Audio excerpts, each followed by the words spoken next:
So, can a city spark 100 startups to form in 1 year? I mean, last year, 514,000 new business owners were formed per month. That's 6 million a year.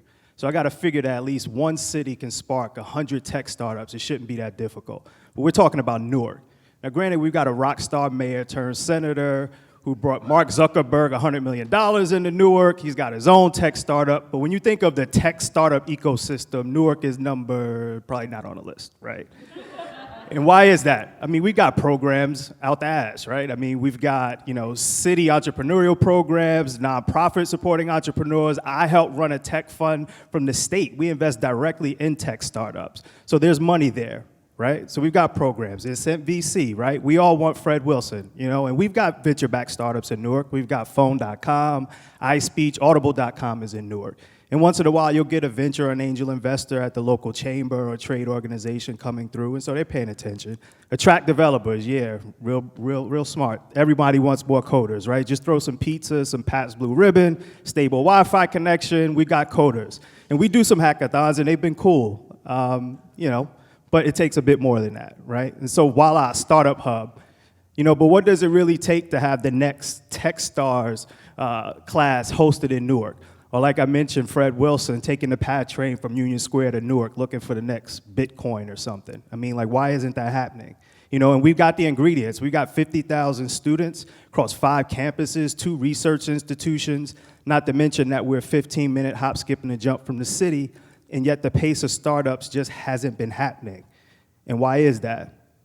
Because I think for a while, Newark had this collective culture of debating startups instead of doing startups.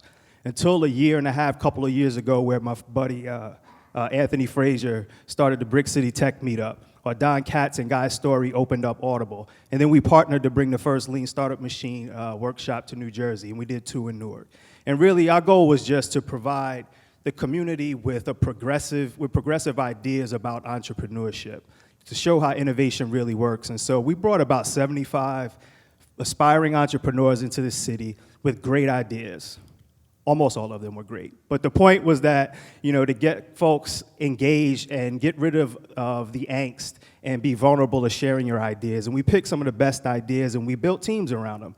And we kicked their asses out of the building like you heard in the prior talk. And it was the first time that many of these so-called entrepreneurs and people who started business actually saw what it meant to validate an assumption.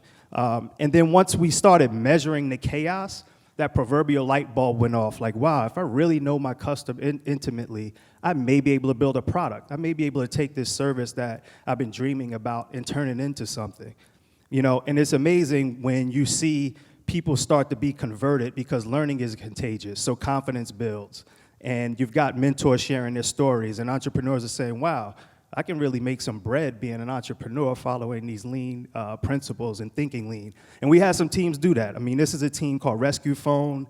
They had an idea of selling insurance on bad smartphones, but then they pivoted and actually started leasing phones on a short-term basis and actually sold a few contracts in the city of Newark. And then we had a lot of teams that failed. Most of them failed. We had teams break up, fight, get kicked out of Lean Startup. You know what it is. But it was enlightening because it liberated them. You had local entrepreneurs that spent small fortunes and so much time on ideas that were never going anywhere. And when you get people to join groups where change seems possible, that potential for it to occur, it becomes real. This is such a powerful quote from The Power of Habit, another book that I love. But it's true. And so all of those ecosystem feeders that I spoke about earlier that helped put together a couple of Lean Startup workshops, we all now were working on a cause to build community around an initiative of acting and building tolerance for failure and risk. And so in 2014, our mantra has been 100 startups in the city. We've got a small subset of folks. We've got a local creative agency that's opening up equal space, and we've got other few projects coming. We got Lean Startup Machine putting more resources and training into the city next year. We got Startup Valley, which is a New Jersey-based crowd tech platform, and we're going to use their channel to get capital access. And so hopefully if Sarah and Eric invite me here next year, it'll look like Black Friday every day in Newark, right? You know what I mean? Because you want Newarkers and people to understand that when you come into Newark, you've got an infrastructure that's going to support you, and we're thinking lean in doing and taking action and proving out our assumptions in building businesses. So That's my time. If you want to help us, we're here in Newark. Here's my contact information. We need all the muscle and brain power that we can to really build 100 startups and beyond next year. Thanks for your time.